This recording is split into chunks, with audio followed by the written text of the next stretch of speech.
Hoje eu vou falar um pouquinho mais informal com vocês aqui. Eu vou pedir até desculpa que tem barulhos de carros na rua. Eu estou aqui na sala de casa para fazer esta gravação. Comunicar que logo já vamos ter o nosso estúdio. E eu estou olhando aqui para o meu celular porque hoje eu trouxe aqui algo muito interessante que nós vamos falar sobre empresas. Muitas pessoas querem abrir empresa no Paraguai, querem montar a empresa, mas é muito fácil você perguntar: tal empresa, se eu montar lá, dar certo?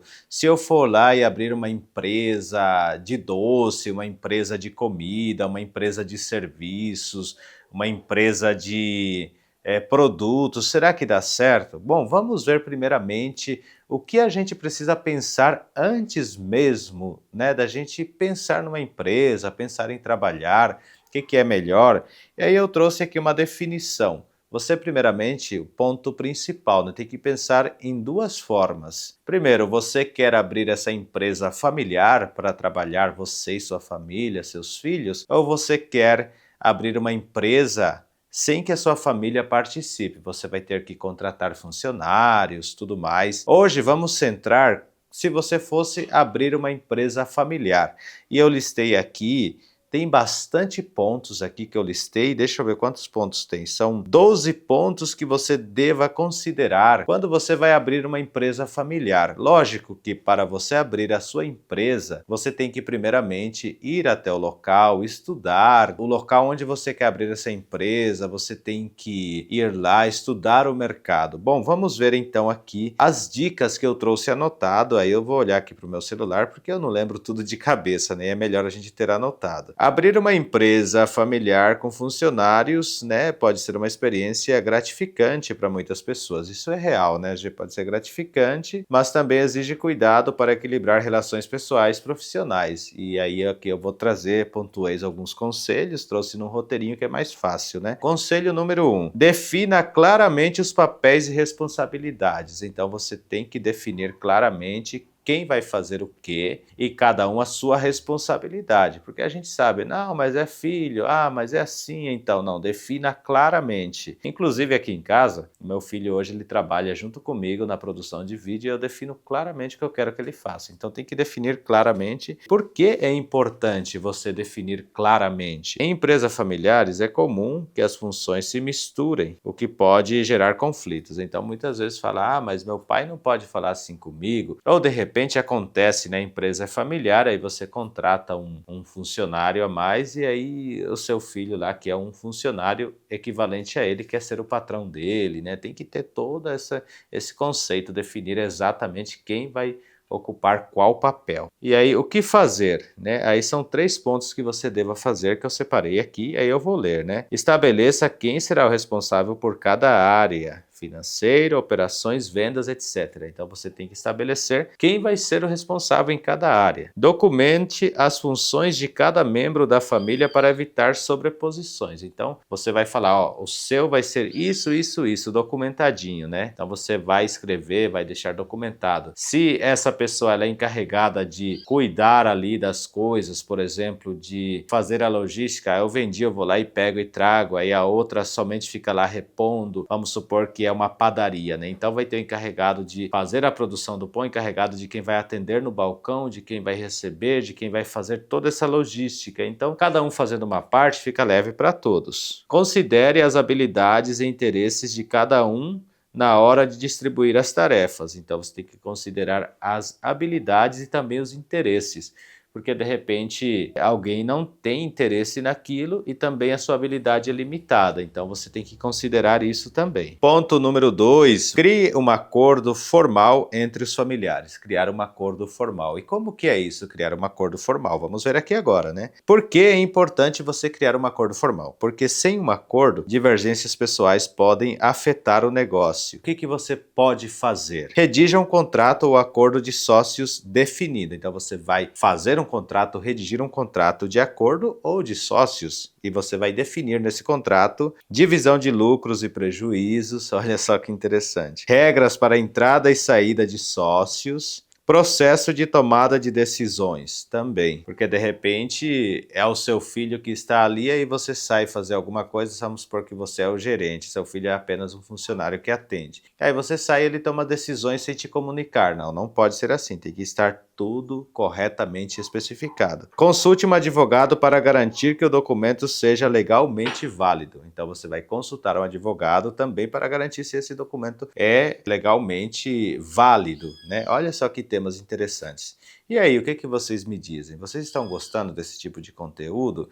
Eu acredito que isso vai esclarecer muito bem você que quer ir ao Paraguai empreender, e você pode começar a empreender familiarmente. Vamos então para o ponto número 3 agora. Separe as finanças pessoais das finanças da empresa. Isso até eu comecei a fazer a partir do ano passado. Separei o que é empresa das finanças pessoais, porque, gente, é muito complicado, já vivi essa experiência. Você pega um dinheiro que é da empresa e gasta naquilo que você precisa, ou até gasta em supérfluo e depois falta dinheiro no caixa da empresa. Aí de repente você tem que pagar uma conta lá e aí você não tem esse dinheiro, ou simplesmente fica uma má gestão que você entra muito dinheiro, porém sai muito dinheiro e você não sabe nem por onde foi. Então tem que fazer isso, né? Por que que é importante? Misturar finanças pode causar problemas contábeis e conflitos familiares. Ó, foi o que falei, né? Pode causar isso também.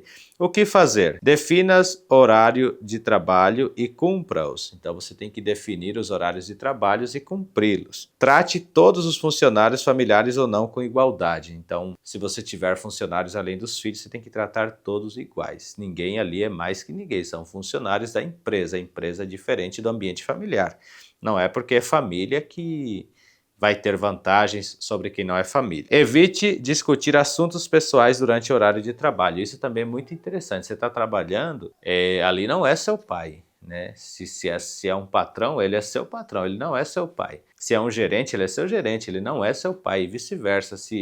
Se você é um gerente, você não vai chamar a pessoa, pode até chamar de pai, porém você não vai dar menos para ele por ser seu pai ou seu irmão, né? Então assim, não pode misturar as coisas. Agora vamos aqui na parte 5, já falamos 4 pontos, né? Vamos no ponto 5, invista em comunicação clara. Olha, isso é muito interessante, você investir na comunicação clara. Por quê? Mal-entendidos podem surgir facilmente em negócios familiares. Você tem que ser claro, objetivo. Falar, ó, sua função é isso aqui, o seu cargo é isso aqui, o seu salário é isso e pronto, acabou.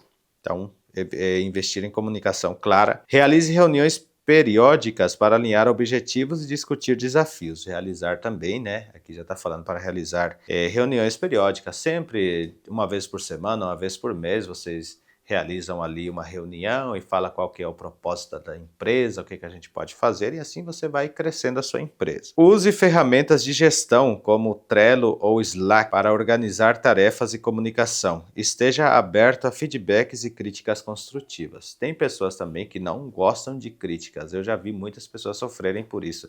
Eu odeio críticas. Gente, eu amo críticas construtivas. Também as que são destrutivas não me atingem. Então, se a pessoa falar, entra por aqui, sai por aqui. Se for bom para mim, eu pego. Porém, aprenda a ser criticado, aprenda a ouvir uma crítica e aprenda também a retroceder, a dar um passo para trás. Porque aí você está sendo profissional e está sendo realmente uma pessoa séria e sincera. Parte 6. Planeje a sucessão familiar. Planejar a sucessão familiar. Por que é importante? Garantir a continuidade do negócio é crucial para o longo prazo. O que você tem que fazer? Identifique quem terá capacidade e interesse em assumir a liderança no futuro. Então você já tem que começar a ver isso, quem que está mais disposto, e vai vendo, porque de repente todo mundo quer assumir, ou ninguém quer assumir. Então você tem que definir isso, lembrar que você não é eterno. Você não tem que ser o que mais sabe, você tem que compartilhar a sua sabedoria e ajudar quem quer aprender a aprender, e também aprender com os outros, não só você saber mais que os outros, não é? Prepare os sucessores com treinamento e experiência prática.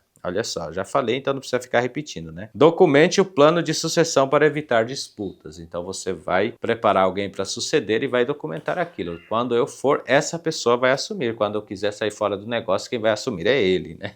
Estamos entrando aqui quase como se fosse na época da monarquia, na época dos reis, né? E aí vai um assumindo ali o poder. Parte número 7. Capacite os familiares e funcionários. Então você tem que capacitar também seus familiares e funcionários. Por que é importante? A falta de qualificação pode limitar o crescimento da empresa. O que fazer? Invista em cursos e treinamentos para todos os envolvidos. Então isso é muito bom, investir em cursos e treinamentos. O que mais? Incentive o desenvolvimento de habilidades técnicas e gerenciais. Também incentivar isso. Considere contratar profissionais externos para áreas específicas se necessário. Por exemplo, a sua empresa está lá e quebrou um cano lá atrás. Aí, não, eu mesmo vou arrumar. Não, contrate alguém para fazer aquilo e faça o que você sabe fazer, a sua produção. Então é isso que você tem que pensar. Número 8, tenha um plano de negócios sólido. Tenha um plano de negócios sólido. E como seria isso? Porque é importante. Um bom planejamento aumenta as chances de sucesso. Isso é muito importante, né, gente? Por exemplo, você vai viajar daqui 6 meses e aí você vai deixar para chegar próximo da data para começar a planejar. Eu sugiro que você já planeje tudo agora. Vai planejando por onde você vai passar, porque daí você economiza dinheiro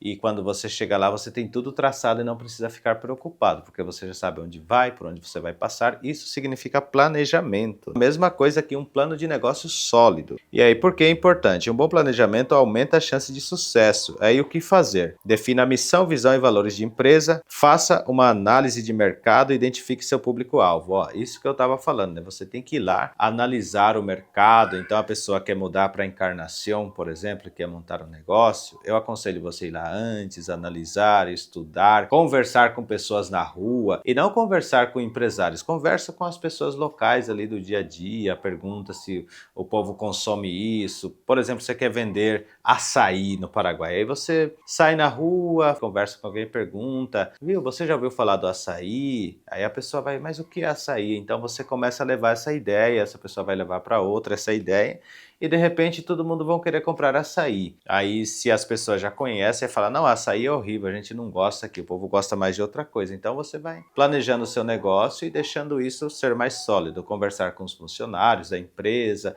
conversar com todo mundo, não só com os grandes, porque se você conversar com 3 empresários, esse 3 empresários às vezes ele pode ter 70 funcionários. Ele talvez não passe para os funcionários dele que vai ter açaí, que você vai montar uma loja de açaí, mas se você passar nas empresas, conversar com um, conversar com outro, conversar com a faxineira, conversar, porque não é porque é faxineira que ela não vai ter pessoas próximas dela. Às vezes a gente tem esse ar de querer somente chegar próximo das pessoas que têm mais condições de dinheiro, né? Mas de repente tem a pessoa ali que é um faxineiro, mas a filha está fazendo medicina, então tem tudo isso, então tem que olhar para tudo isso e conversar com todo mundo, não descartar ninguém. Faça uma análise, né, já falamos, estabeleça metas de curto, médio e longo prazo, estabelecer meta de curto, médio e longo prazo. Projete custos, receitas e fluxo de caixa, então você tem que fazer isso também. E isso você vai, com o longo do tempo, também se aperfeiçoando e ficando melhor a cada dia mais. Ponto número 9. Mantenha a transparência financeira. Então você tem que manter a sua transparência financeira. Por que é importante? A falta de transparência pode gerar desconfiança entre os familiares. O que fazer? Utilize um sistema de gestão financeira para controlar entradas e saídas. Compartilhe relatórios financeiros periódicos com todos os sócios. Contrate um contador para garantir conformidade com as obrigações fiscais. Muito interessante, né? Vamos no ponto 10. Prepare-se para conflitos e saiba resolvê-los. Tem que estar preparado. Sempre vai ter problemas, então você tem que ser uma pessoa equilibrada. Então você vai preparar para esses conflitos e saber resolvê-los. E por que é importante? Conflitos são comuns em empresas familiares e podem prejudicar o negócio, né?